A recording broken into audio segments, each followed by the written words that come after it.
fervent their hatreds. How many tetrahedrons are in? Our posturings, our imagined self-importance, the delusion that we have some privileged position in the universe, are challenged by this point of pale light. Our planet is a lonely speck in the great enveloping cosmic dark.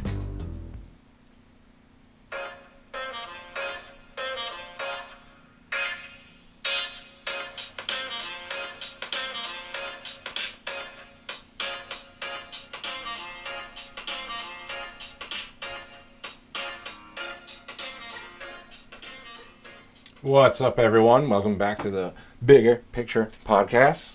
Today we got a pretty good one for you, I guess, right? Yeah, I mean, they're all good ones. Yeah. Well, this one in particular, just because it's going to get a little crazy. Well, and I think the vast majority of people kind of have an idea of what it is. Like a lot of the other shit we talk about, people are like, yeah. What? Where is this coming from? But today we're going to be talking about simulation hypothesis or simulation theory, whichever one you've ever heard of. It's pretty much the same thing. Is any of this real? Right. And, right off the bat, do we live in a computer? Totally possible. Totally possible. We were talking earlier about how all the games and virtual VR, and we're so close to having a point where we're living, we're simulating a universe, so to speak, in a program that we're going to get deep into this question. This is for sure. the answer for you right now. Way deeper than I ever thought, because I had to do, last night, I was literally just going over everything. I try to remember, just getting the details and trying to put together just the slides for the show. And I kept going down and down and down this rabbit hole, and eventually I ended up getting to the 8th dimension. Let's just say that, right? So this is definitely going to be one that's going to get a little crazy. I would say, for the most part, it's going to be understandable. Towards the end, it's just going to get crazy and bonkers. But bear with us. Yeah. Or should I say, bear with Sean? No. But you had an awesome question. I just want to Google that right now. What was your question? How many tetrahedrons are in a cube? What do you think? Based on the shape I'm seeing with the 4 tetrahedrons, creating like a diamond, it's hard to say. I'm going to say 8. I'm trying to look for a clear-cut number. There's actually a pretty cool... let me switch this over here. So, were you organizing it like that in your head? No. No, it was not. See, those don't even... But this I guess it is. this is a tetrahedron. So it's 6. It says 6 right here. But are they... Those almost don't look like... And maybe it's just for visual representation purposes. They don't look like equal sides. The tetrahedrons that we were talking about are equal on every side. Right. Those look skewed and different. But also, we should probably explain why we're asking this question. But I feel like this is a good thing to get out of the way. So, yeah, I want to say this, because I don't want to give too much away, because we have to kind of get into there's an order of things we need to right. discuss. So, hey, look at this fucking crazy thing we got going on here. What is that? So, it says demeshing with tetrahedrons. 6 tetrahedrons create a cube, yeah. 8 cubes create a unit for mesh, i.e. 48 tetrahedrons. Yeah, so it's 8. No, 6. Oh, 6. Why were you thinking 8? Because I guessed 8. Oh, and I was going to be like, wow, good for me. No. Sorry, it's only 6. Yeah, so the reason why I wanted to kind of start the show based on the question that you asked off the top was just for the fact that I wanted to explore this in a sense of what we can visualize today, and the best thing to visualize a simulation in our lives now is a video game, right? Yes. It's probably the easiest way to think of it.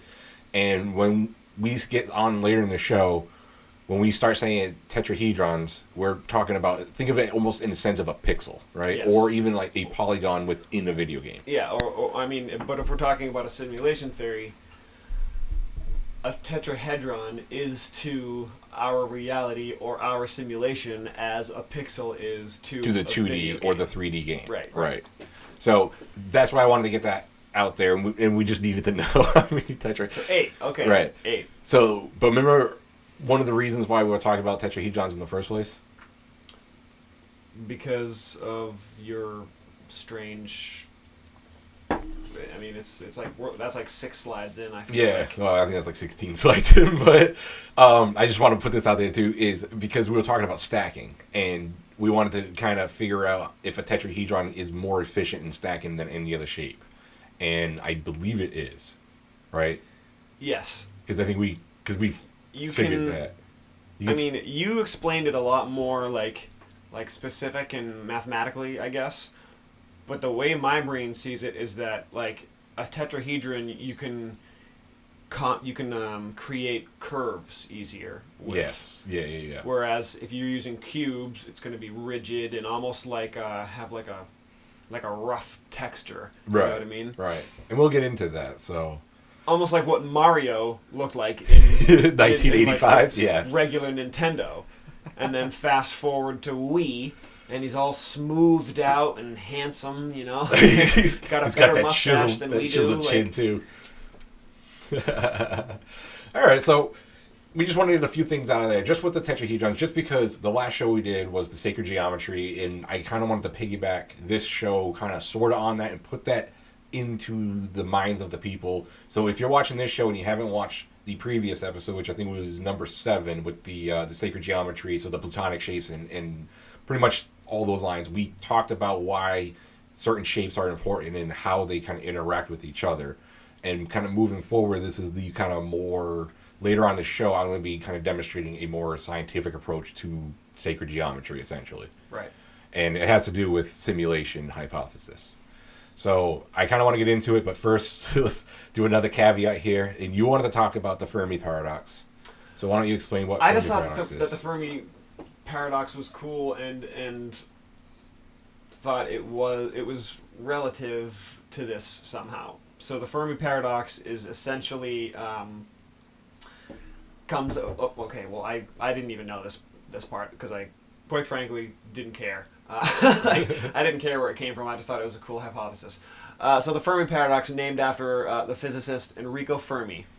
Enrico. And it's the apparent contradiction between the lack of evidence and high probability estimates for the existence of extraterrestrial civilizations. So essentially, there's so much space out there, and there's so many possibilities. Of right, even just up to like the Goldilocks, sustainable life. Right? Didn't we find like we're over 600 now, like for a planet found in the Goldilocks zone, we're like over 600. Still no civilizations. Right. So it's and I guess the paradox is why.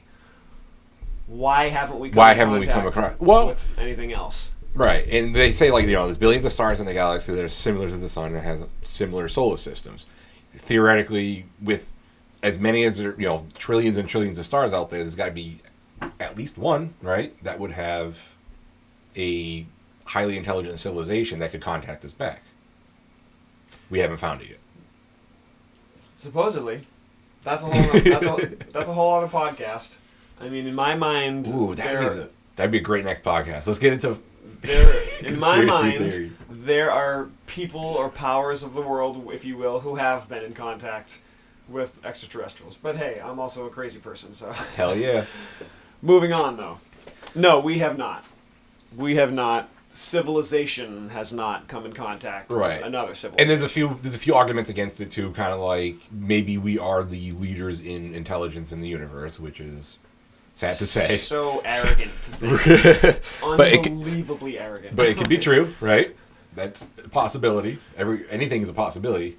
But those people, those people are the same people.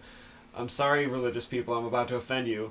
That believe in God and angels and like God is a man in the sky, in the clouds or something like. Those are the same people. Like a literal man. Yeah, because if you believe You know what? I'm not going to get into this. We're talking about a totally different podcast. If angels are in clouds, how come when you're in an airplane you can never see them?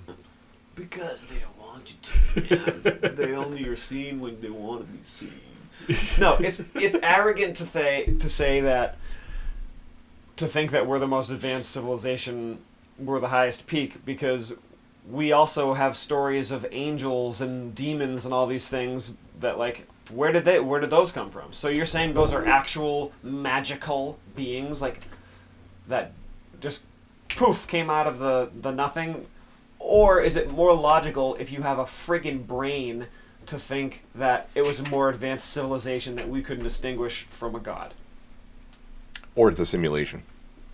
I mean, it's all a simulation according to what we're talking about today. If let's say theoretically, well, let's just say hypothetically, we are in a simulation. We found it out, and we found out it was, Jimmy Smits, who lives in X universe, created a video game, and we all live in that video game, right? Mm-hmm. Would we consider him God? I mean, if you angered him, he deletes the program, right? If he goes, "What the hell is this crazy thing?" Yeah. What if he just rage quits? Jimmy, don't rage quit. Oh my God, you're right. Yeah. So that's so fucking true.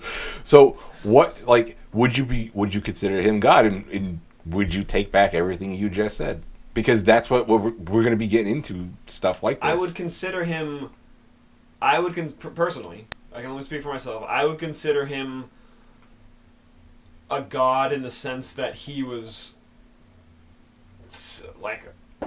almost as of right now, infinitely smarter and more advanced than myself. Right. But I wouldn't look at him as a god in the sense that he created all things ever, because then I just keep thinking, well, what created him? That's yeah. And it just keeps going and going. So you're saying he's our God?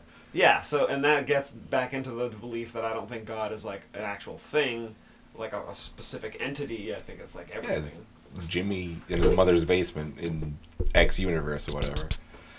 But no, just to round off the Fermi paradox is if you had a civilization that was able to transcend interstellar, meaning from star to star, from system to system, it would only take a few million years to actually colonize the Milky Way.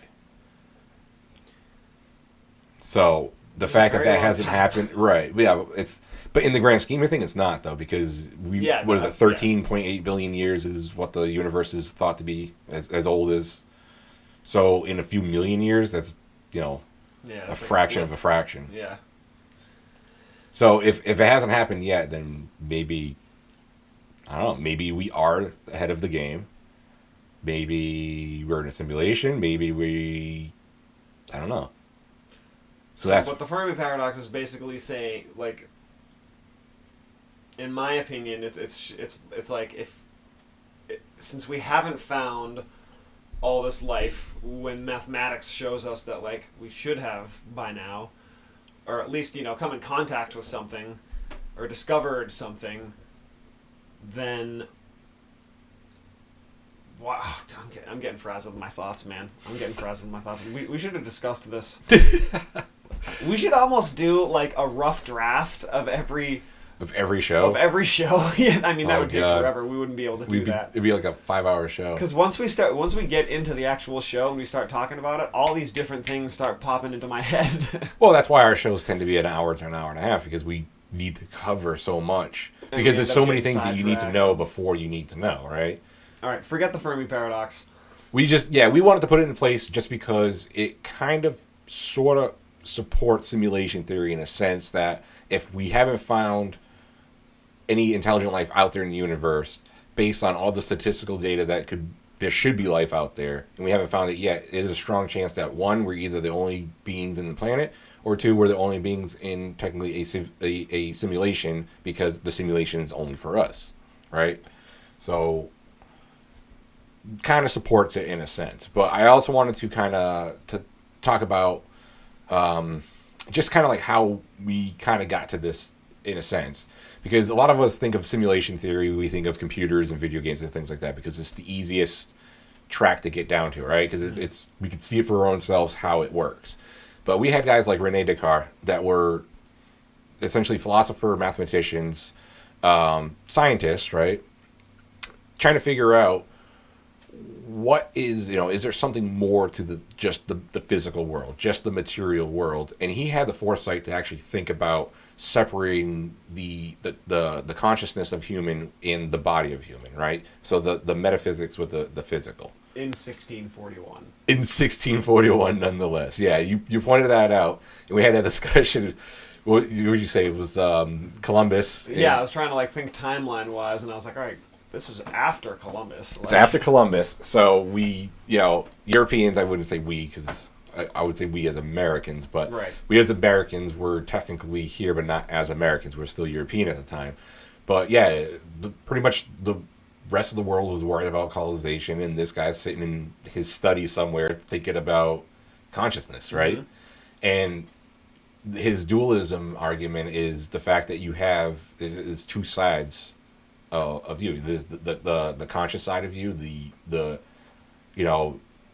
I think therefore I am, his famous quote. So it's I am because I can think, I know of myself, I am present of myself. But what is that? And he had the foresight to think that in 1641. So I just wanted to put that out there. If anyone's interested in this type of stuff, I highly recommend just reading up on it. Audible has a good, I think they have beginning guides to philosophy, and they have a bunch of different philosophers on there. He's one of them. They're only 3-hour books, so grab it, learn a little bit. But there's a lot of cool stuff you could come out of it. And to be honest with you, I am very interested in this in philosophy, and this actually helps me think a little bit more deeply about some of the subjects that we actually get into. Mm-hmm. Because once you start kind of going down certain paths and kind of applying philosophy to it, you start to understand how it can be real. Yeah. And it's amazing. I don't know. That's I why find philosophy's so cool. It is amazing. Yeah. It's the running joke is everyone wants to be in philosophy in school because it's just, the cool thing to do or the easy thing to do, because technically it's not in concrete. It's philosophy. So finally getting back to simulation hypothesis, Nick Bostrom, he was he's a computer scientist, and he is the one that kind of brought simulation hypothesis to the public, essentially. And one thing he actually brought to the public was the simulation argument and his trilemma, which is the fact that have we reached the capability of building a simulation, and are we able to run a simulation, or would we run a simulation, or do we have we not created a simulation, thus we might be living in one? So he argues that one of the three must be true. So therefore, the easiest one to be true would be we are living in a simulation, right? Because we haven't created one yet, right? Other than a fictitious one. Yeah, and half-assed ones. Right, but they're not real. Yeah. And I wanted to bring out The Matrix, everyone's favorite sci-fi movie, right? Circa 1999, which is pretty shocking to think it was almost 20 years ago. Think about that. Good. 20 years ago, right? So it's good. And it's really good. It's one of the best movies I think ever made. And the reason why I wanted to bring this up is it's the perfect example, because everyone's seen this movie, right? This is one of the most famous movies of all time. When you say The Matrix, or even when you say simulation theory, everyone just goes, The Matrix? Yeah. Right? It's almost like... it's the same thing. The same idea. Yeah, right. Kleenex with tissue and, Coca-Cola with... Pepsi. Yeah. So it's kind of like the overlying branch, and it actually does work, and it applies in a sense because they were in the simulation. And if you remember back in the movie, it was the machines were trying to harvest the humans for the energy, right? For the electromagnetic energy that they produce, because the AI, we humans built the AI, they got out of control, and then we go, oh shit, they're out of control. How do we stop them? They're solar powered, so we blocked out the fucking sun. Great idea. Yeah. Let's just destroy the one thing that gives everything life, right? Yeah. Fucking dumb. No more vitamin D. It's the least of our worries. And that's when humanity delved into a deep depression. Yeah, exactly. And the machines rounded us up and figured out we'll just use you for energy. We were batteries. We Yep. were literally batteries for AI. And the AI built a sophisticated simulation, and they used something kind of like what Nick Bostrom was talking about with the ancestor simulation, where you would actually date it back or almost hit like a reset, and then you reset humanity. So like, let's say the simulation is set to run for, 5,000 years. In the year 5,000 or whatever, I don't know if it would be based on our years or their years or whatever timeline, but if it's based on, let's say it's based on our years, in the year 5,000, it literally gets reset, boom, and we go back to the dawn of humanity. So that would be kind of like, and it just keeps resetting and over and over and over again, thus we never really die. But the outcomes can be completely different, because every time you're in a simulation and you have conscious beings or even AI, you would have multiple iterations of that. So it would be slightly different, but it'd be the same, all kind of wrapped together. So I guess the physical world or the simulation world would be the same, but the actions taken would be different. There we go. True. So in the Matrix, the actual plot of it took place in the future, right? Because they were like, the robots took over. I can't remember. It was like 21 something or 22 something. It was like way in the future from where we are now. But they built the Matrix back in 1999, or they put the simulation in 1999. Yeah. Which again goes back to previous experiences, like experiences like you were talking about. But here's something. Is it okay? So basically, is Bostrom suggesting that in order for it to be a simulation, it would have to be like one that the creator has experienced? Is that what he's saying? Yeah. Okay. So we would have, because like until we create a simulation that is thorough enough to say we created life, meaning, and I guess we're getting to that point soon. Because I would say, like you said, the video games that we play sometimes it feels like a world. Like, have you ever played Grand Theft Auto? No. Well, yeah, but I've also played World of Warcraft. Right, or World of Warcraft, or any open world type of game, right? Well, that's kind of what I was thinking, is that's a simulation, but it's, and I guess technically it is like our experiences, but like there's things that happen in, I'm going to use World of Warcraft as an example because it's more like fantasy and stuff that don't happen in real life. They're only thoughts that have happened, like a fire-breathing dragon, or like a demon lord coming out of a portal in Earth's crust or some shit. Right. But it's a very simple simulation because it's based within It's not finite it's on code. like a 3D it's totally different than this. But my thought is like, if this is a simulation, how do we know? How can Bostrom or anyone say that it would have to be a simulation based on someone else's I think that's what his experience? argument is we would have to create one, and once we know we can create one, then we have to think, are we in one? This is crazy stuff. A little But you also have to think too, is like, if we could be the first ever, we could be the real world, create the simulation, right? And then they create a simulation, and it keeps going down the line. But how can we be sure we're the real one? I don't think you could know, because if you were to create like a video game, or like I have a good example here with the allegory of the cave, right? The people that are chained up in the cave, looking at the wall with the shadows, all they ever have known is the shadows, right? So they perceive, the pot as a representation of a 2D pot there, right? It's all they've ever seen. The horse, the circle, and the bird, they've only ever seen it in that sense. Well, once you escape your kind of surroundings and you kind of look outside of it, you then thus realize that they are 3D shapes, and it was only a projection of the 3D shape from the fire, right? Mm-hmm. So I think if you're in this simulation, you're chained to that wall. Yeah. So Yes, you would have to break free somehow to get beyond And that metaphorically wall. speaking, if you want to relate that to the Matrix for the people who have seen Take the that, pill. yeah, take the pill, or which causes you to wake up and pull all the Yeah, you hijack out. Yep. yeah, and then you're back in the real world. Right. So where's the pill at? Well, the pill's code. It's a virus. It's a computer virus. True.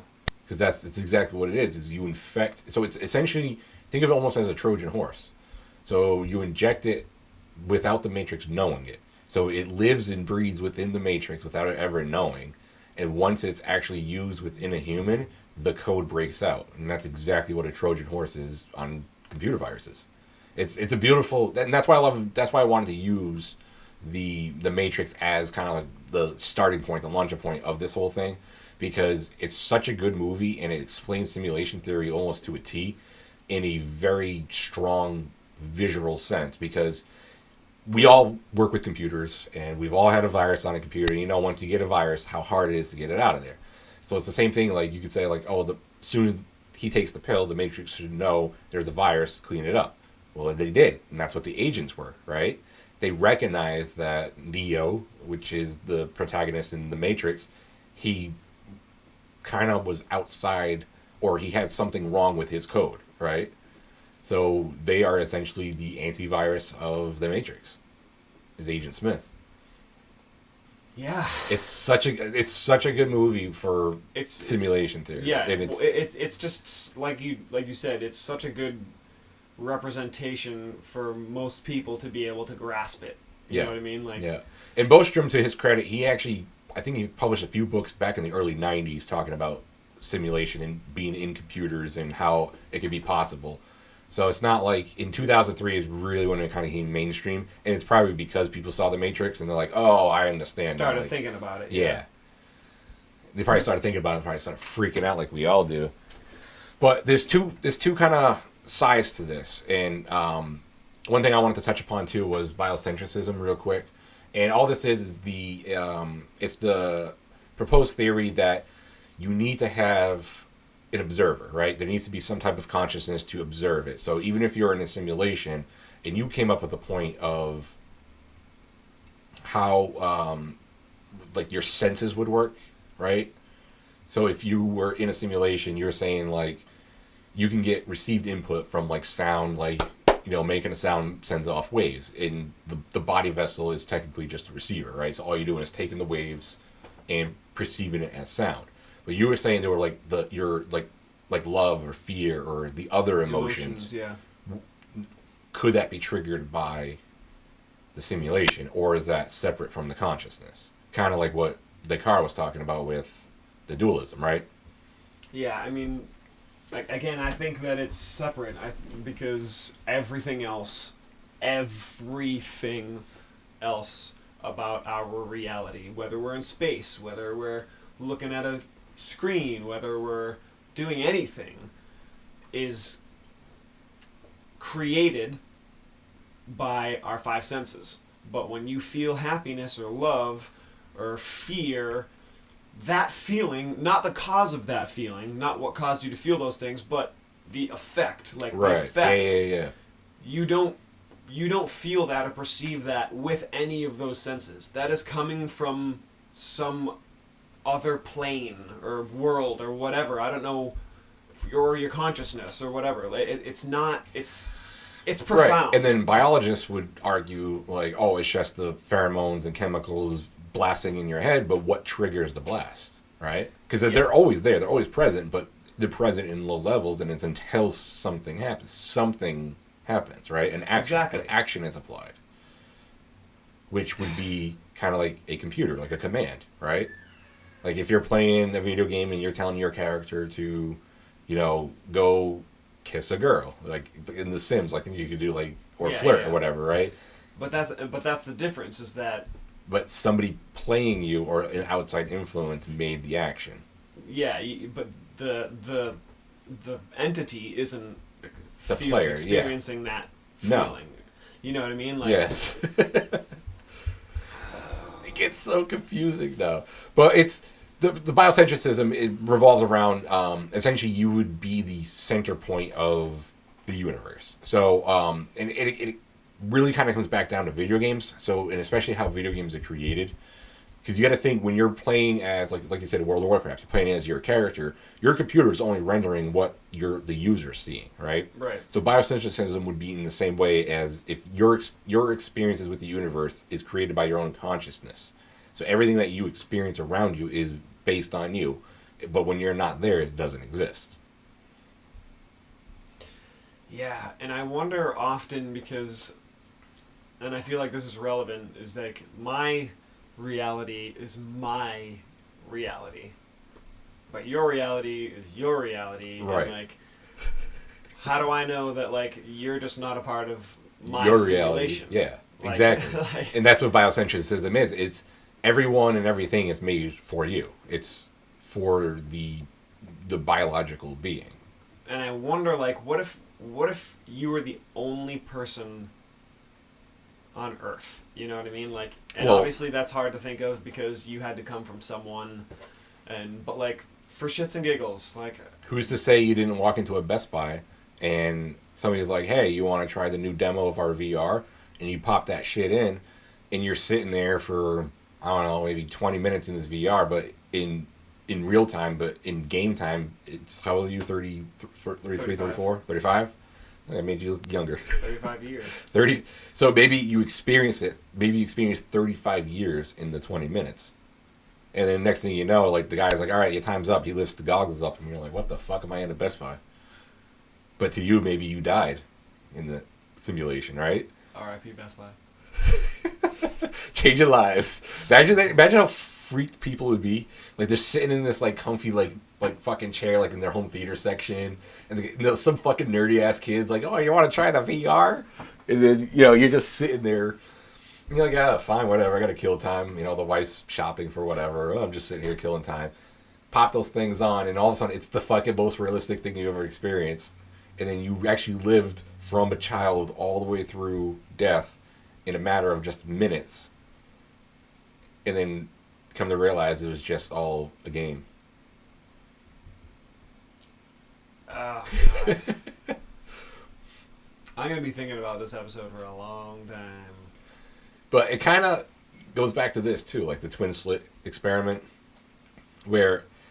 Which, if you're not familiar with, you should look up. Yeah, it's a really cool Very, thing. We've very probably covered cool. it a few times on this show already. Like, I'm pretty sure we must have. Yeah.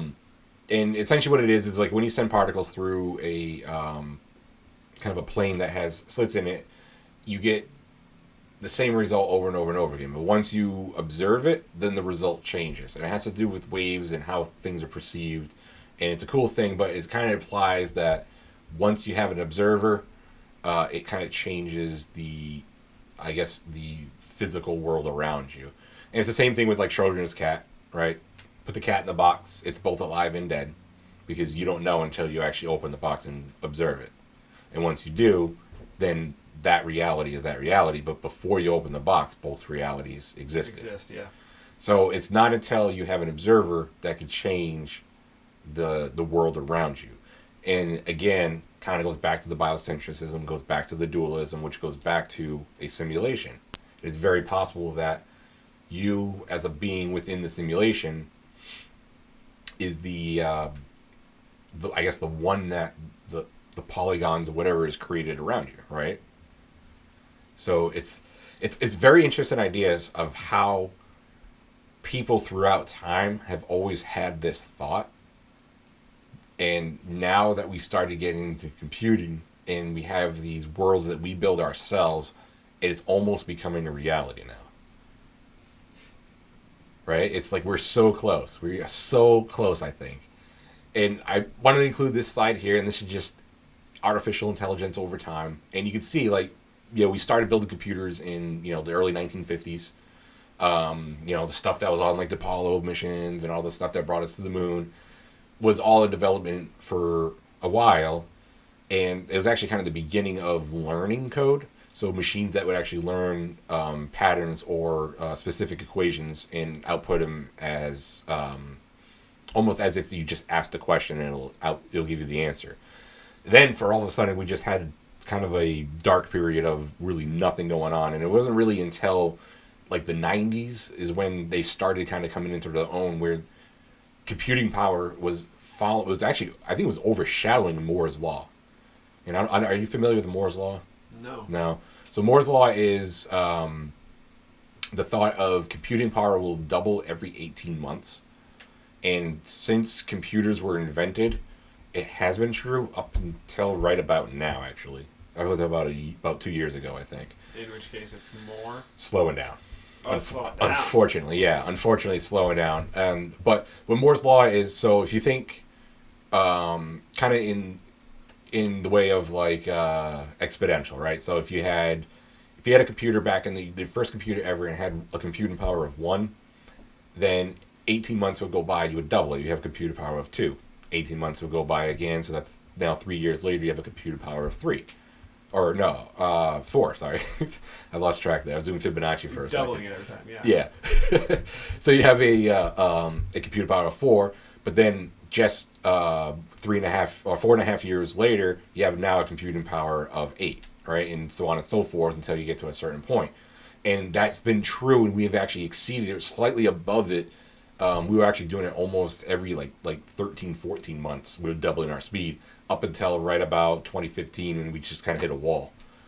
So I think the breakthrough, we should be able to get back on that Moore's law theory, but I think it's been pushed back to like 3 years. But I'm sure there'd be some kind of breakthrough in technology as far as maybe material, rather than to use like the silicon that we use now and in the way we build chips now. Instead of trying to shrink down the dies, we can probably stuff more transistors in there. There's probably some form of artificial intelligence or like a neural network that might work better, right? So we're on the cusp of potentially building a world or a simulation, or at least one physical AI bot that is strong enough to kind of be perceived as a true artificial intelligence. And I'm not talking about like shitty ones like Siri and like Google Voice and crap like that, because that's not artificial. It is artificial intelligence, like the definition of artificial intelligence is there, but it's not the ones I'm talking about. The one I'm talking about is ones that can actually learn human emotions and kind of take those emotions or take those feelings and make something of it. And speaking of that, like transhumanism, right? So that's combining technology with the biology. Yep. And you become a cyborg, right? Not far off, man. Like, did you see the... Well, we're already there, because think of like things like pacemakers, right? That's a form of technology that's inside the body to keep you alive. But beyond the pacemaker, that I don't know if it was an MIT student or something, but it was this kid developed this thing that he attaches to his head, and he can basically, somebody can ask him a question, and if he thinks about the question, it sends a signal to like something that searches Google. I saw that. And it gives him the answer. Right. Incredible. But it's incredible. How? Like, and granted, people way smarter very than us. vaguely, like it briefly explains in like the short video that I saw how it works, but like it's a thing. It was a real thing. Like, and the guy, I just asked him a random question, like, what was the population of France in this year? That's like a highly specific, like no one would ever know. And it took a while though, because if I remember correctly, he had to do it like 14 times or whatever to get the real answer, or to input the query into Google the right. Well, you might have seen something different than I saw. He probably had it fine-tuned and knew exactly how to ask the question to the thing attached to his brain. Maybe. Because he was just like... and then said the answer. So he has to literally, like, think the question so that the device or whatever picks up the wave. Right. And then somehow, like recognizes the question and searches all of Google and then gets the answer. And I'm sure there's a form of AI in there too that's learning, okay, I used this thought for this word and it was a correct query, put that in the bank. Oh yeah. Right? And then when I see that thought wave again, this is the word for it, recall it back. So it's probably I wonder if it actually learns, because like I wonder if if it, like, because you could theoretically just sit in front of the computer and go, I'm going to think of this, and then type what you want, and the machine will say, okay, recognize these patterns as the thought for these words, right? So, like, if I'm thinking dog, and then I tell the computer I was thinking dog, it can capture what my thought was. And I guess it would be individual for everyone, right? Because you couldn't program I don't think, it doesn't work like that, does it? Like, if I think dog and you think dog, do we send off the same synapses and brainwaves? You can't. No, I don't think so, right? So it'd be because my idea of a dog could be right. So it'd have to be yours. it would have to be machine learning, some type of machine learning to yeah, and that's keep it probably going. where that what you said, like he had to do it like 14 times Yeah, before he figured it yeah. out. Maybe I saw what he was developing it or whatever, yeah, I know what you're talking about. But even simple things like a pacemaker, or like you see those people that they're now putting like artificial limbs on and stuff. No, they're putting screens underneath their skin. Like that, like it will show like LED. Like, let me see if I can find. Oh, get out of here! Yeah, so like. So they can like look at their like. Instead of like a smartwatch, yeah. Like, but yeah, so like people like there's like a term for that. So like I want to get like a real one, not like a fake movie one, but.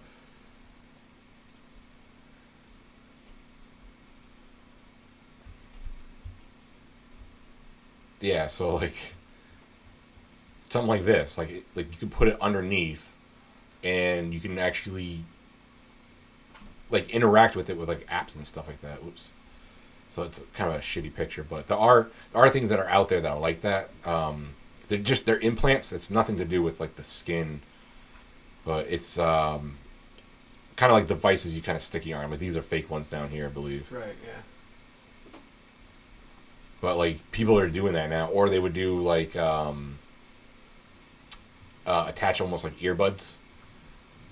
So they would like implant like Bluetooth like earbuds within their ears, so they always have music or some type of device they can take calls on and shit like that. I wouldn't want that ever.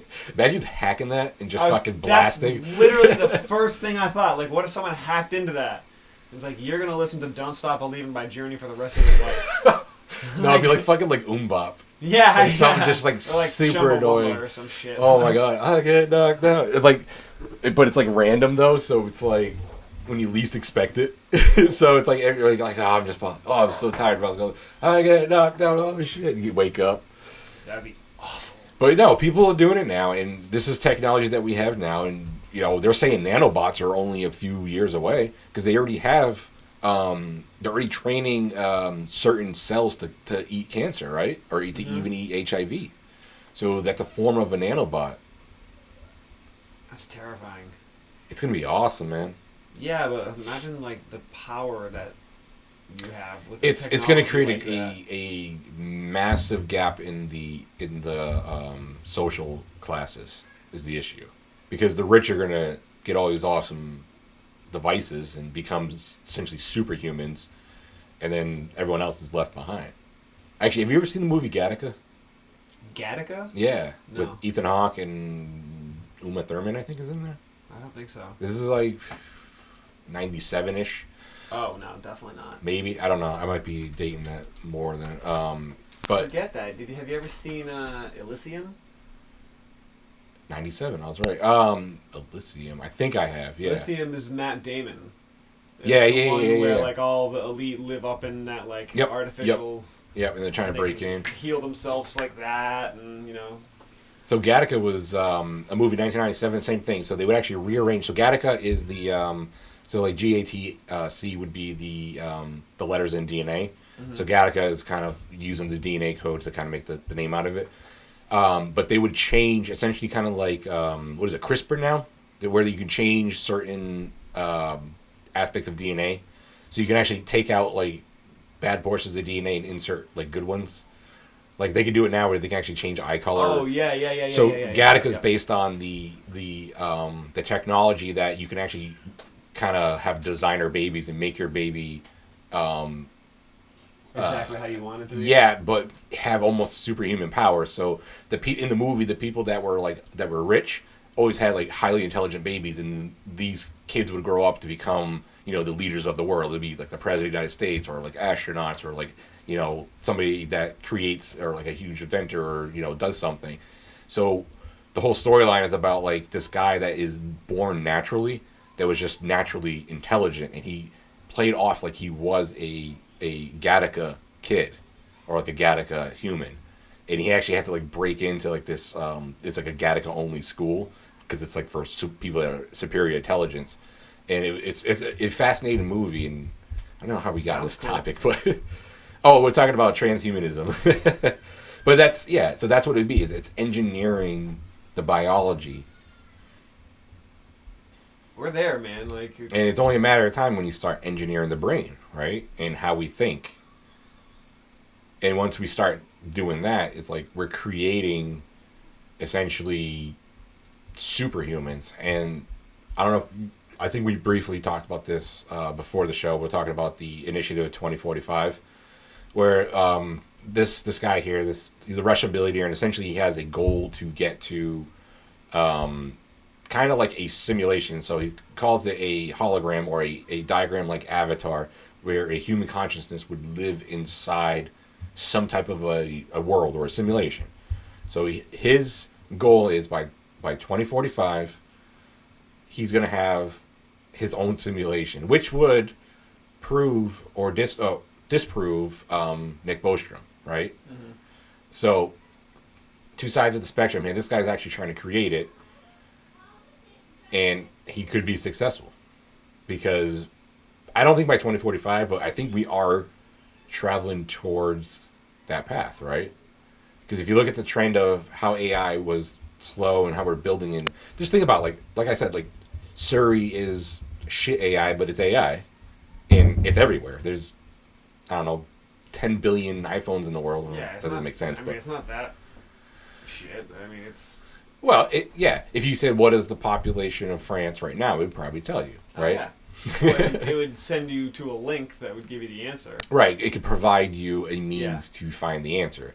Yeah, but it's not. I can't say it's not problem solving. It's not like thinking critically or anything. Right. So it's not to the level it is. Great, yeah. But it's mass produced and it's everywhere. So AI, to a sense, is starting to become a thing, and everyone. I don't even have to say artificial intelligence anymore, or even explain what that is to anyone. I can just say AI, and people know what it is. Yeah. Because it's now becoming mainstream, and we are now starting to get to the point where our computers are going to be so strong that we could theoretically make a hologram or a avatar style being and upload our consciousness to it. And that is a simulation. And who's to say we're not already in that simulation? Right? Yeah. So, like, the arguments are there. It's hard not to think about it. But if you were to create a simulation, let's say we were the 0 point, right? We are the real universe. We are the real world. We create a simulation. That simulation then gets to the same level that we got to. They create a simulation within the simulation that we created, right? And so on. And so on and so on and so on and so on.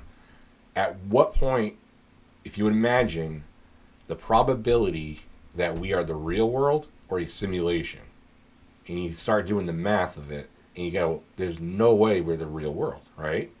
Because if you created one simulation and they're able to create another simulation and so on and so forth, you would have infinite simulations but one real world. What is the probability that we are that one real world? Very, very small. Yeah. Like, so small that maybe we are in a simulation. Well, this is interesting because it's, to me, because, like, now... sticking on that theory that we're the, center of the universe and the greatest intelligence, and then we get to a point where we create a simulation, and then the beings within that simulation get to a point, and then they create a simulation. That kind of like backs up the idea of the multiverse, or like multiple dimensions. What if other dimensions are just other simulations? Oh, absolutely, yeah. Somewhere, like. Well, it's kind of like I'll put it into context for computers. So anyone that knows or works with computers would kind of understand this. Is you would have a main computer, a physical hardware computer. Let's just call it an Apple or a Dell, right? Let's just call it a Dell. It's a Dell. Dude, you're getting a Dell, all right? You remember those stupid commercials? Yeah. Fucking things. What the hell is... Whatever. So you have a Dell tower or a server, right? Within that server or with that tower, you install Windows or whatever operating system. Let's just call it a operating system. You launch that operating system. You have the physical computer with a virtual kind of world within it, right? An operating system. Well, you can create virtual drives or virtual operating systems. So you can launch a virtual computer, start up a computer within a computer, and create a whole nother world. And then within a computer, within a computer, within a computer. You can keep doing it because the software allows you to do it. And all it does is it takes little small fractions of the computing power of the main tower. So in a large scale simulation where it would be one that could be perceived like our world, you would have to have a massively strong computer. Yeah. Right? So that brings us right to the next slide, which is, and how do you say this? Matryoshka? Matryoshka brain. Or I like the one Jupiter brain, but the Matryoshka brain, or however you pronounce it, is a better version of a Jupiter brain. So a Jupiter brain would just be a computer that is roughly the size of a planet. And it would just be called a Jupiter brain. But we've talked about Dyson spheres on the show before, where you would build a structure around a star that could capture the energy from the star and power whatever, electricity, a computer, a civilization, really. And what the Matryoshka brain is essentially a star-powered computer. And when you actually start thinking about how human brains work, and you do the math for the binary compute cycles that a human brain can do, and it's 10 to the 35th power for binary calculations per second can be calculated for all the people that have ever lived in the world. So everyone that has ever lived and died in the human history would be 10 to the 35th power binary calculations. So to have a computer that could do that would have to be an immensely large and strong computer. But every simulation could kind of be in there, and then I guess you could always just, like, if something were to go wrong within a simulation, you could just hit a restart button and restart the simulation over again, right? So it's never like, it's not like, even though humans are being born, or essentially consciousness is being born into the world, it's not taking more from the computer. I think it's just kind of, the computer's so large that you can keep taking it and we wouldn't notice until we hit maximum RAM limits and then we crash. But the idea of a Dyson sphere is, or oh my god, I wish I could live long enough to see something like that. Or a Jupiter brain is incredible to me, because hold on, first of all, how would you even build something to get close enough to absorb energy from a star, but also not melting or destroying the material? Right. You'd have to, it would have to be some sort of material that, like, is rare and that we don't have enough of to build around an entire star. Or not rare. It could be something, I think, like, and we're definitely going to get into this later on, but something that's in a crystalline structure. Because you could allow... True, because a crystal can withstand a hell of a lot more heat than... Right, or anything that's... Yeah, or we can rearrange atoms in a certain pattern to create something that is both fire or heat retardant and also able to absorb energy, right? So I don't know. I don't know what a Dyson sphere would. Didn't we think we discovered one, like, in deep space like a year or two ago? Yeah, well, because there was something and in the something different. I don't know if they figured it. Yeah, I think they did figure it out. Yeah, because I think they saw a star. Something about light bending around. Yeah, they were observing a star, or something. And no. It was they were observing a star, and then they saw objects pass in front of it, but not in an orbiting pattern. So it didn't have an orbit around the star that they were observing, meaning that it didn't have planets crossing in front of it. So it had to be something, and they ruled out it was like asteroids or whatever. But I think they ended up figuring out it was like a planet that got destroyed. Yeah, and here's the problem with this shit is that they could say whatever they wanted, and we'd be like, oh, okay. Yeah, exactly. A lot of the shit that we're even talking about right now, we're just taking it with a grain of salt because Exactly. it's literally every piece of information you could ever come across came from somewhere else, unless you're experiencing it first fucking hand. right. Because like the next stuff we're gonna get into, I was learning about, and I have to take so much of a grade. I have to take essentially like truckloads of salt on this one because I have to put all my faith in mathematics that I can't understand. Okay. Clee Irwin. Clee Irwin, yeah. The first fucking gray alien human hybrid. Look at that guy. So I'm going to tell you something about this guy but I'll tell you after. But yeah, and this is what we're talking about with like the crystals and the tetrahedrons and everything that we've talked about previously is going to kind of come to this. And even like I said, where I have to put so much faith into other people's mathematics that because I'm not smart enough to do the math myself. So I don't know if this is real. And to be honestly, we were talking about conceptualizing shapes in different dimensions, and we were so retarded we couldn't figure out how many tetrahedrons were in a cube. So if we can't figure that out, this stuff is way beyond anything that we can comprehend, and this could all be bullshit. It could all be real. Who knows? I have no freaking clue. But it's called emergence theory. And emergence theory is a unified first principles quantum gravity unification theory currently developed by a Los Angeles-based team of scientists, which is known as the Quantum Gravity Research Group. Emergence theory weaves together quantum mechanics, general and special relativity, the standard model, and other mainstream physics theories into a complete fundamental picture of a discretized, self-actualizing universe. You got that? Yes. As much as I'm going to.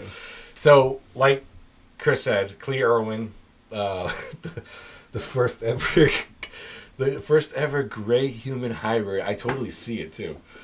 Yeah, look at him, dude. I totally see it, man. Yeah, you're right. You can't unsee it. The first. He's actually the research director yes, of the quantum gravity program. He's not even just like a scientist, he's the director. Right. So Clee Irwin, and he has a team around him, and he does have the issue with his team, and this is what I'm going to kind of tell you. The issue with his team is not all of them are credited physicists, or mathematicians. So a lot of his team are kind of like outsiders technically. I think there was like one or two people that actually had like accredited degrees from certain schools. Like one of them might have been, if it's in LA, probably UCLA or whatever, right? Oh, so, shoot. Whoa, earthquake. It's like Star Trek. So I got long legs. I need to stretch. So anyway, and the issue with this is, again, we're putting a lot of faith in stuff we just can't comprehend. Don't understand, right? Yeah. And is this guy just shoving weird symbols and numbers down our throat, and we just go, okay, if that's what it is, then that's what it is. But the thought of where he's going with this is very interesting, and it kind of puts us into the simulation theory. So a lot of the stuff that we're going to be talking about I'm probably going to butcher the crap out of it and not completely fully understand it and project it to everyone else. But you can research it on their own sites, quantumgravityresearch.org, or there's probably YouTube videos trying to explain this better. But essentially what this is oh boy. All right, I got to think of... Yeah, this is all you, man. All you. All right, so if you have any questions, interject, because I'm sure other people will have similar questions. Because I had such a tough time trying to grasp this, and it took so much weed and so much time just to conceptualize it. And I think I have a pretty good foothold on how it is, and I think I can translate what they are talking about to kind of what we talked about in previous episodes and kind of what we talked about in this episode for simulation theory as well. So the basis of all this is the you have to think dimensionally. So I want to back up a little bit on my slides. So the easy experiment of taking a piece of paper, right, a 2D plane, and introducing a 3D object, like let's say you take a pencil and you poke through it. Essentially, what you would have would be an object appearing out of nowhere. Essentially, right, the pencil poking through a 2D plane, appearing out of nowhere, and then if you pull it back out, completely disappears to the 2D beings. Or similarly, if you would have a sphere fall through a 2D plane, it would start as let's say it's a basketball, right? Let's say it's a hollow ball. Make it simple. If you had a hollow ball pass through it, it would look like a point, right? At first, it would start as a point, and then the point would grow, and eventually it would grow into a circle. And then that circle would grow to a maximum point, and then start shrinking again to eventually a point, and then completely disappear. That's how it would appear on a 2D plane. If we were to take that same principle of how a 3D object moves in a 2D plane and throw it up into the higher dimensions, we're going to be talking about 8 dimensions falling down into the 3rd dimension. And how we're going to get there is going to be crazy, and this is where I have to put some of the belief into the mathematics of this team and people that are involved.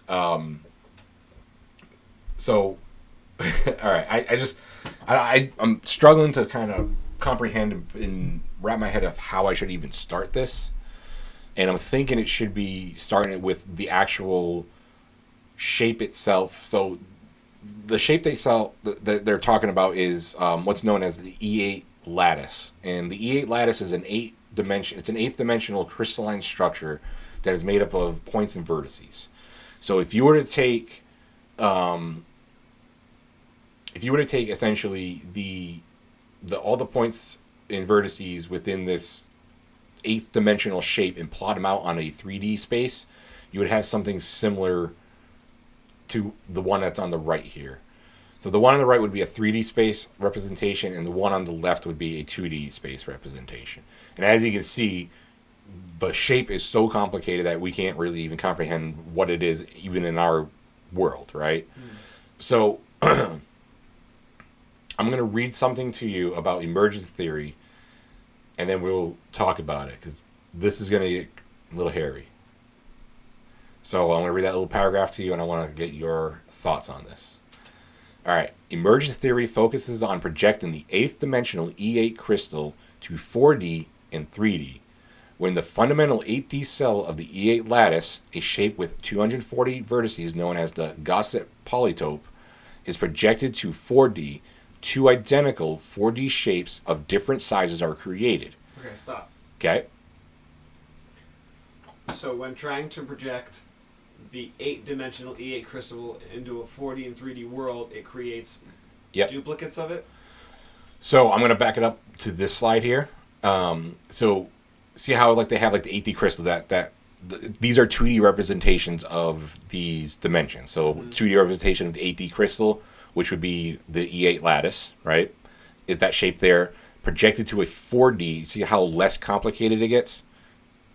Yes. In the 4D, right? But it actually will create 2 of them, and it creates 2 of them that are identical. So imagine having 2. Let's just simplify it. 2 basketballs. I don't know why I chose basketballs, but 2 basketballs just for the sake of it.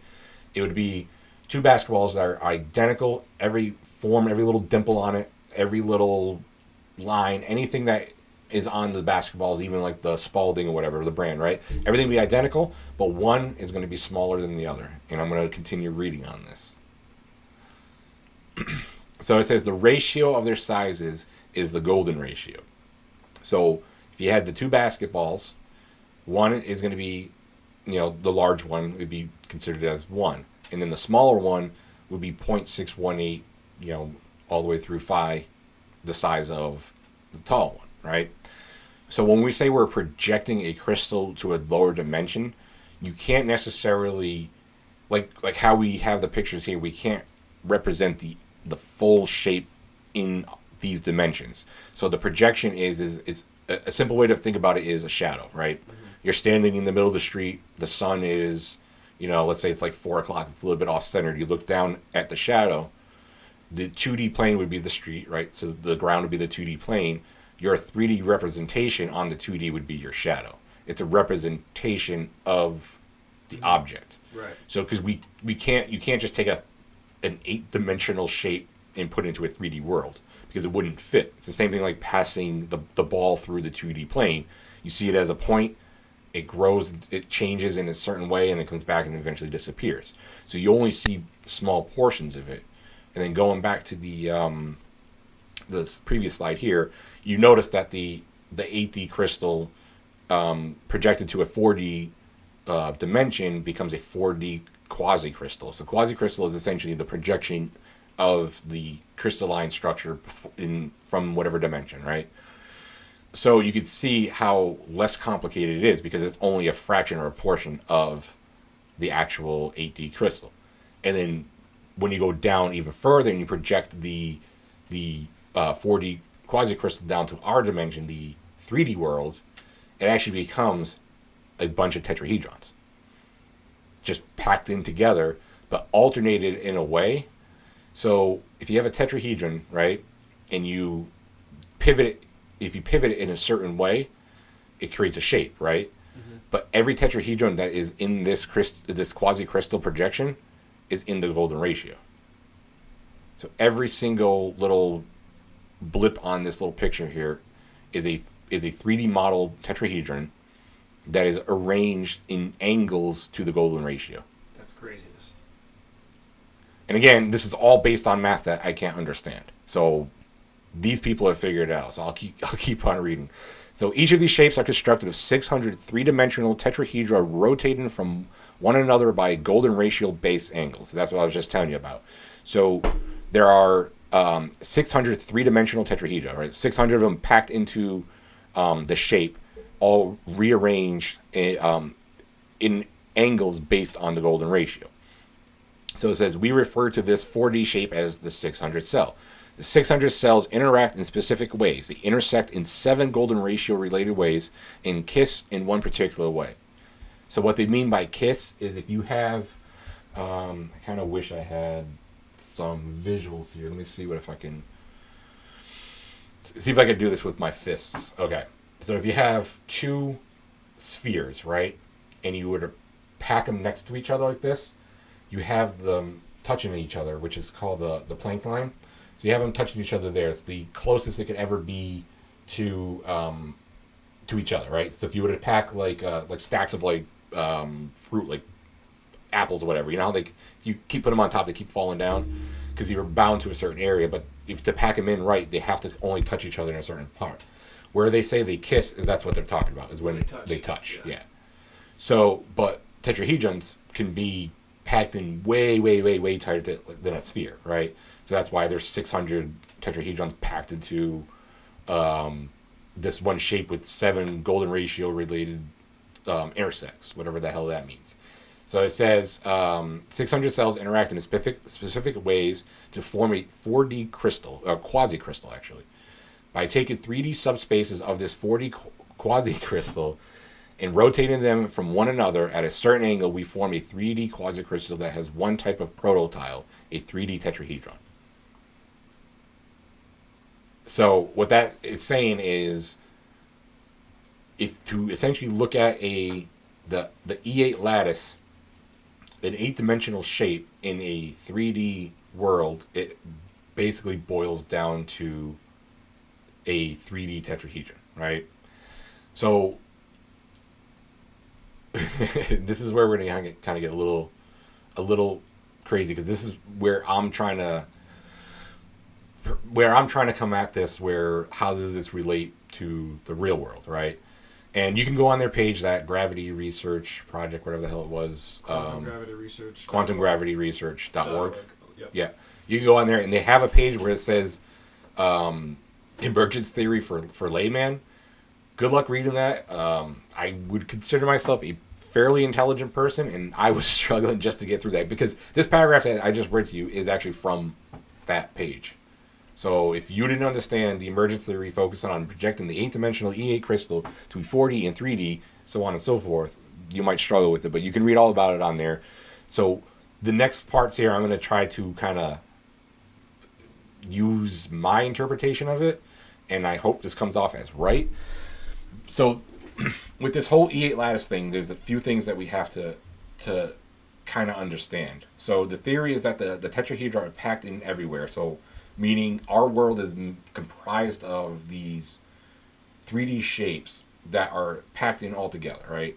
So I used the analogy when we were talking, does a fish know it's actually in water, right? Because it's always around it all the time.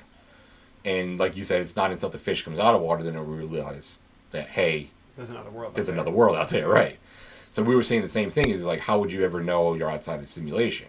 So if you were to kind of think of these tetrahedrons being the water in our world, like we can't perceive it because this is all we've ever known, you have to have the belief that we are suspended within something, either a computer program, a simulation, or a universe that's comprised of these.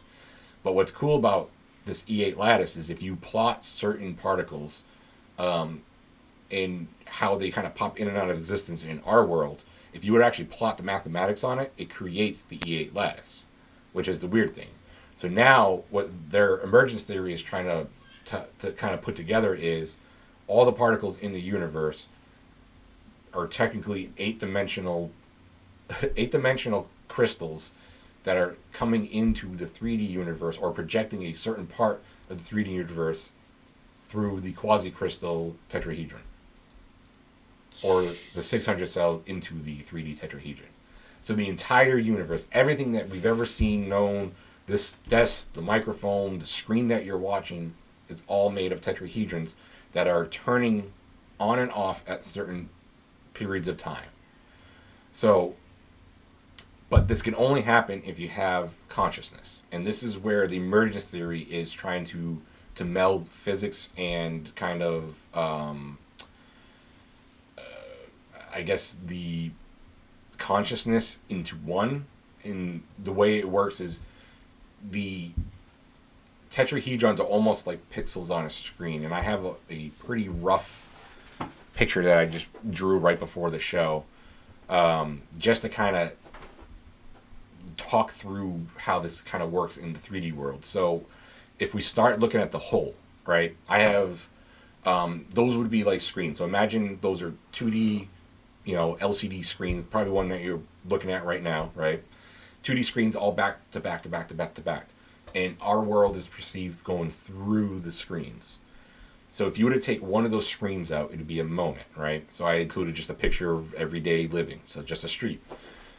But let's say the next slide behind it is the next moment, right? So there's a small little car. I don't know if you can see the car in the picture there, but there's a small car in the picture. Maybe the next one, the car is a little bit closer, just like a movie, right? It's frames in a movie.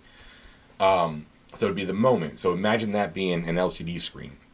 Well, what we're talking about with the quasi-crystal projection is it's not necessarily the screen itself, but the tetrahedrons become the pixels on the screen.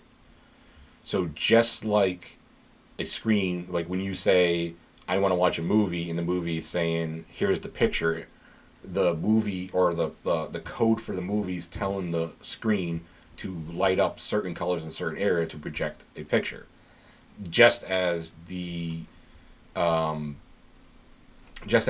you would have the quasi-crystal projection on our world, the tetrahedrons that comprise of the structure is the pixels itself, but only certain pixels are turning on at a time. Right. Yeah. So it's hard to conceptualize, and it took me a while to kind of think this through, and this is the best way I could kind of come up with myself, and I hope this kind of, I guess, makes sense in a way. But how does this translate to simulation theory in any way would be the fact that essentially tetrahedrons are just shapes, right? It's one of the plutonic shapes where we covered in the last episode, sacred geometry. And with shapes, it's the building blocks of pretty much anything in our world would be the plutonic shapes, or even just polygons in a video game will create their world. So it's really easy to make that connection. We are in a simulation, and the polygons are just these tetrahedrons that we can't see because we're not above the code level. Dude, when I was researching this crap, I was like, holy shit, that kind of makes sense. Like, but here's the issue. Like I said, the team is comprised of a bunch of nobodies that don't have any accredited... Yeah, but what does accredited mean, man? Like, Nikola Tesla wasn't accredited by his peers. By his peers later in life. It's true. Yeah, you're right. Because, again, science is trying to explain the world without consciousness, and these guys are trying to include consciousness in explaining. Mm-hmm. So, what's cool about this, though, is it's the golden ratio. Why does the golden ratio show up in this? Yeah. Right? Very cool.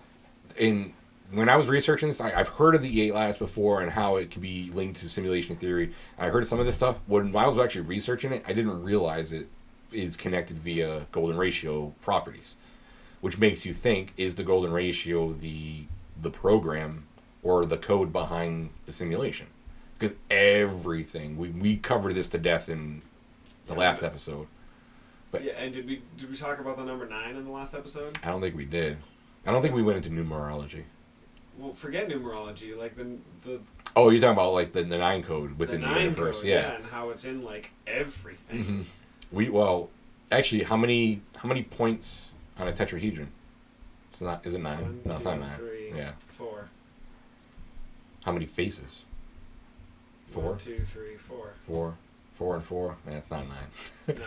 But anyway, yeah. But the cool thing about it is the golden ratio, right? And it's easy to say that everything is connected to the golden ratio because every time you try to measure anything within our world, it comes up as the golden ratio, right? So if everything comes up as the golden ratio, is it crazy to say that the golden ratio is the fundamental backbone base code of the universe?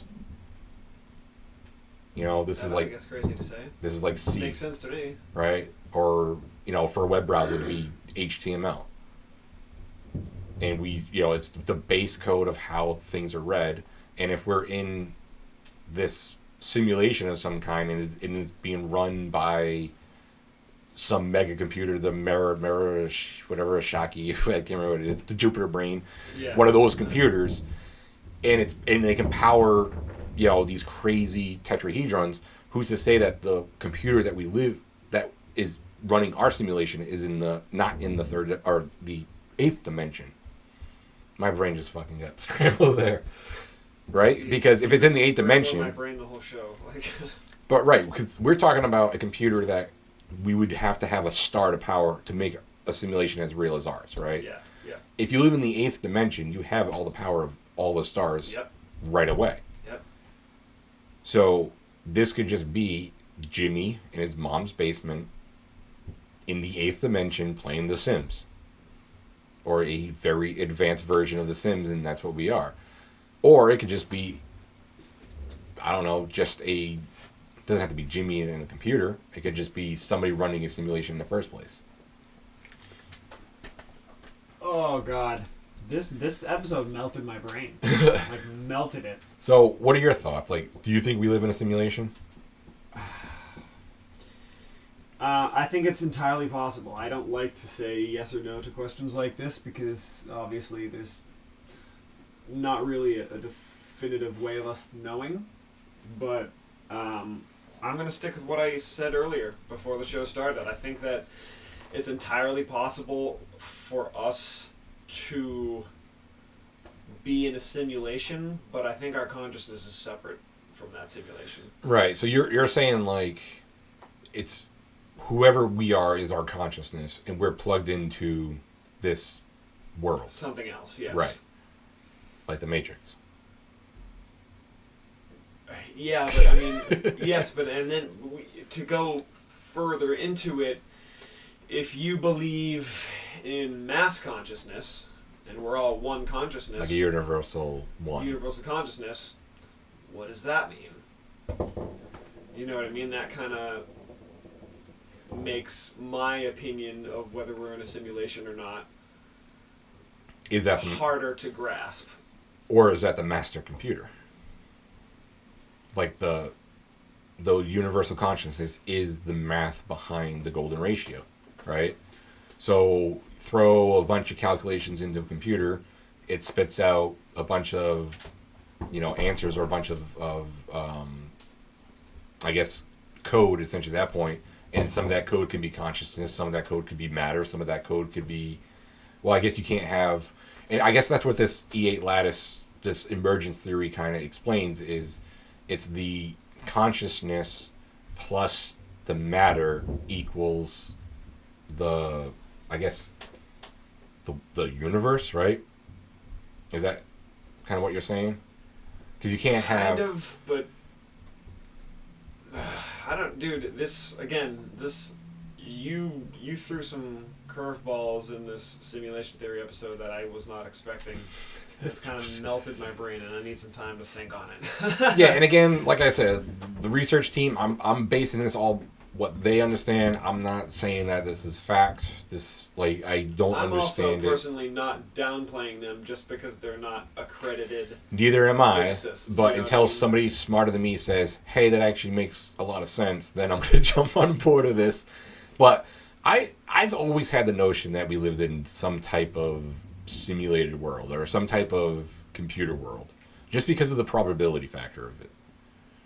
Like if we were to make a simulation, that simulation makes a simulation, so on and so forth. The probability of it being the one real world is very small. So small. So, but again, it goes back to Fermi's paradox too, right? Like the probability of all the stars out there, of all the solar systems that are out there, and we can't find anyone. Why is that probability not there either? So combining like Fermi with... Well, again, the Fermi paradox is difficult for me to really be gung-ho about because I believe in control. So I again believe that there have been contact with one, maybe more, other races or civilizations, but you can't just go and tell the public about that. That's like mind shattering. You know what I mean? That would change things. It would be like in Star Trek when they have that rule when they come across a planet that is inferior and doesn't have a grasp of space or time travel, not time travel, but like space travel or anything like that. Warp drive. They're like, do not come in contact with them. Don't let them see you. Don't let them see the ship. Don't let them see anything, because that is going to send their consciousness on a different avenue of thought than it has ever had before. So And that kind of goes with you were talking about Terence McKenna and how when he was talking about technology and simulations, and he was saying we can do this, but we're clever. We do all these things because we're clever enough, but we don't impart wisdom onto it. We never ask ourselves, should we do this? It's just, we can do this, so let's do it. And then you got other guys like Elon Musk saying, AI is inevitable at this point, but we shouldn't do it. So he's actually maybe imparting wisdom on the world. And quite frankly, I kind of agree with him, but I kind of want to just open Pandora's box and see where it goes. Well, if you kind of set aside the idea of good and evil or good and bad or right and wrong, and you think about just the progression of life, if we created AI and then AI eventually takes over and that's the next step, Like the Matrix. According to our texts or anything, we were made or put here by some other divine being, whether it be a god or an extraterrestrial or whatever, and then we create the AI, and then it's a very interesting thought. Would that be the next progression of life?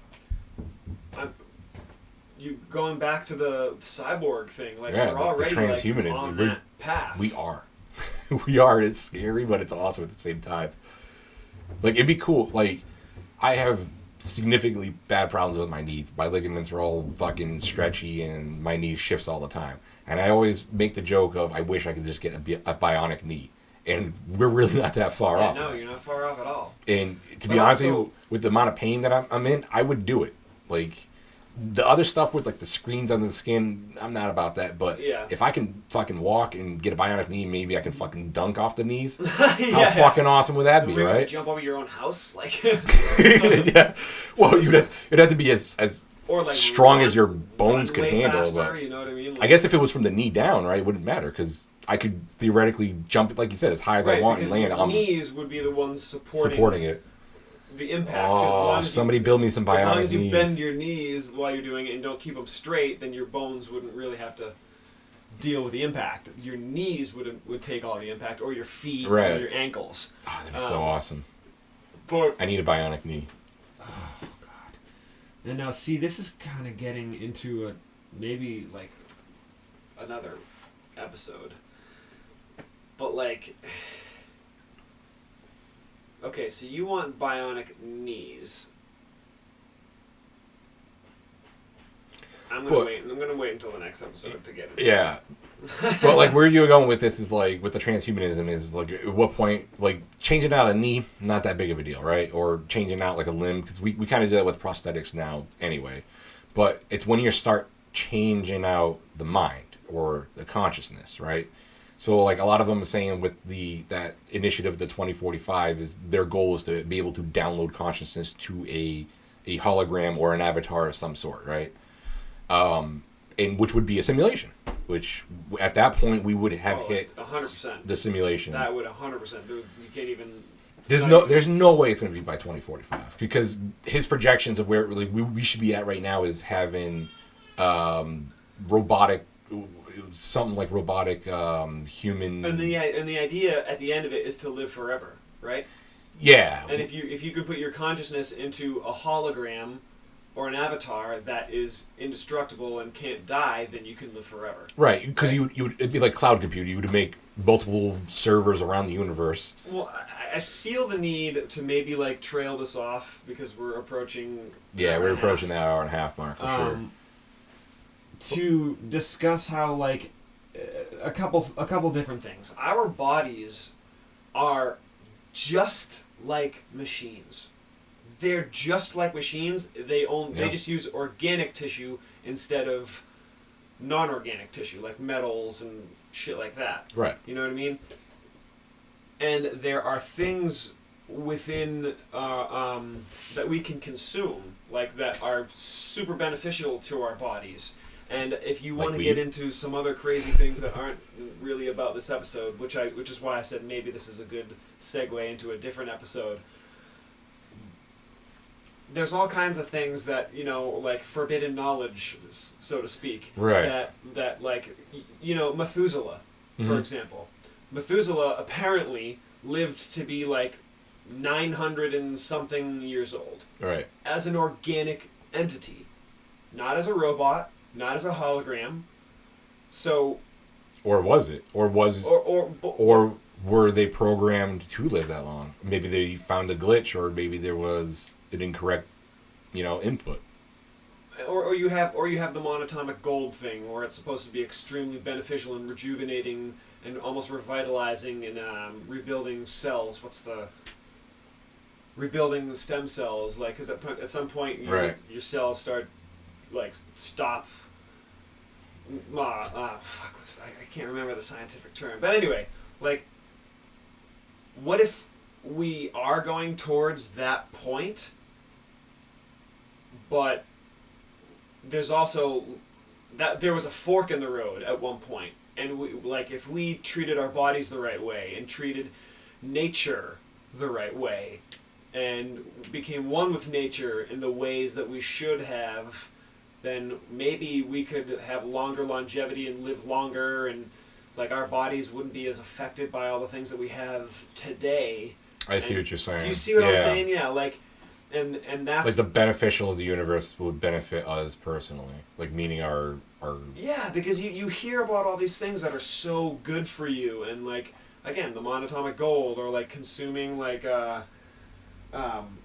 sour soup like what?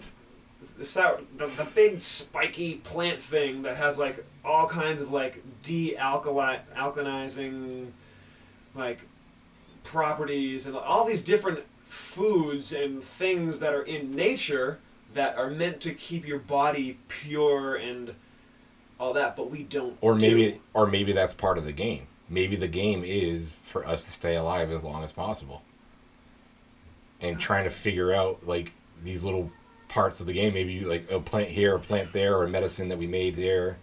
So maybe like, well, that could be, because there's more than one way to fix a boat. You know what I mean? There's more than one way to start a fire. And there's this awesome thought where I don't know where I came across this, but like, you know, like reincarnation.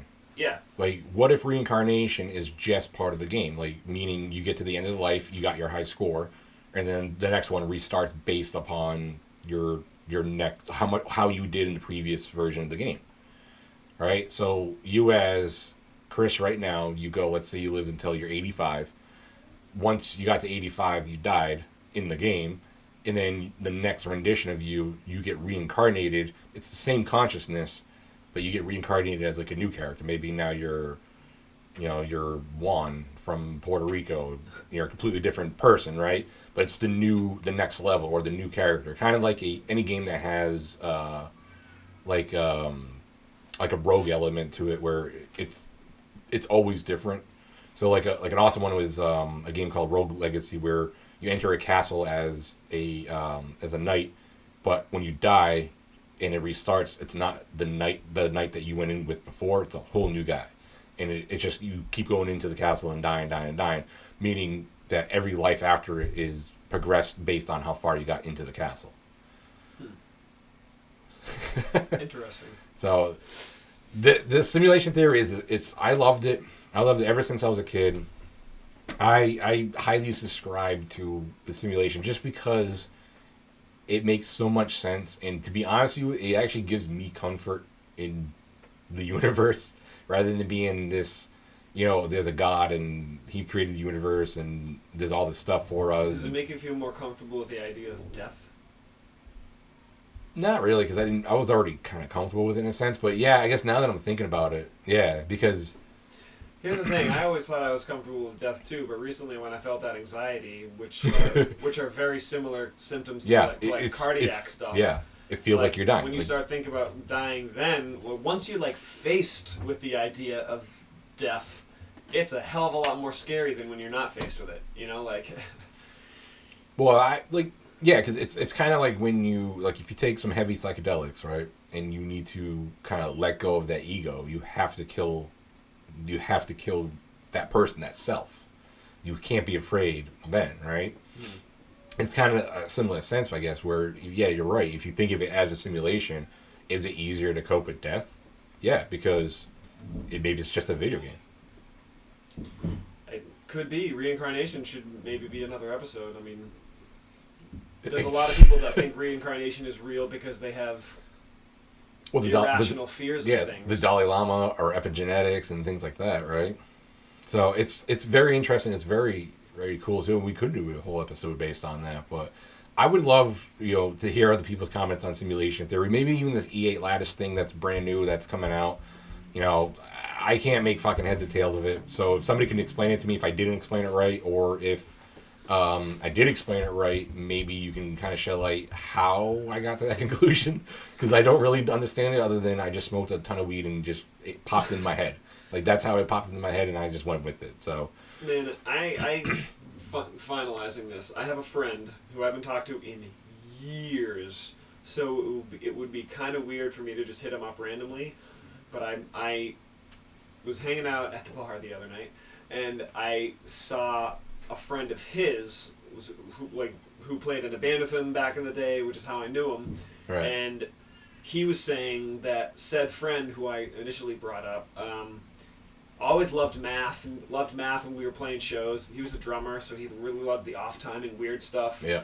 But he ended up getting his doctorate Ooh. in math. Oh, really? Yeah. We need him. He liked it that much. And I literally thought about being like, hey. We got to get him on the show. Yeah, maybe you should come on the show and like, I mean, simulation theory, this would be a decent one for him to discuss because there is a lot of math involved. Jeez, yes, and there then, is. But also, I wanted to send him that video of the number 9 and be like, "What do you think of this?" Like, Yeah, I always wanted that too. Like real like mathematicians. Mathematicians, like, yeah. Do they think like numerology or these like kind of ancient secret codes and stuff? Like, do they think they're all just bullshit because they actually can tell? Or they think it's real because I don't they're know. so into it. Is he local or is he? I'm pretty sure he's local. Either get him in. I don't know how we'd fit him in the studio, but or we could. Oh yes, Skype him in. he's semi-local because my friend Russ was saying that he teaches at a private school on the Cape now. Ah. So he's local enough. All right. At least you could Skype Next in or time. something like that. All right, guys. Well, I guess that's it. This was a long one. It was a long one, and again, it was a lot to take in. I mean, me myself, I'm still having a hard time with it. I still don't understand it either, but I don't Smoke know. weed, you'll figure it out. Yeah, exactly. Right. That's what you gotta do. Just smoke a ton of weed and then just dive right You'll break into that it. barrier. Just dive right into it. All right, guys. Until next episode. Later. Take it easy.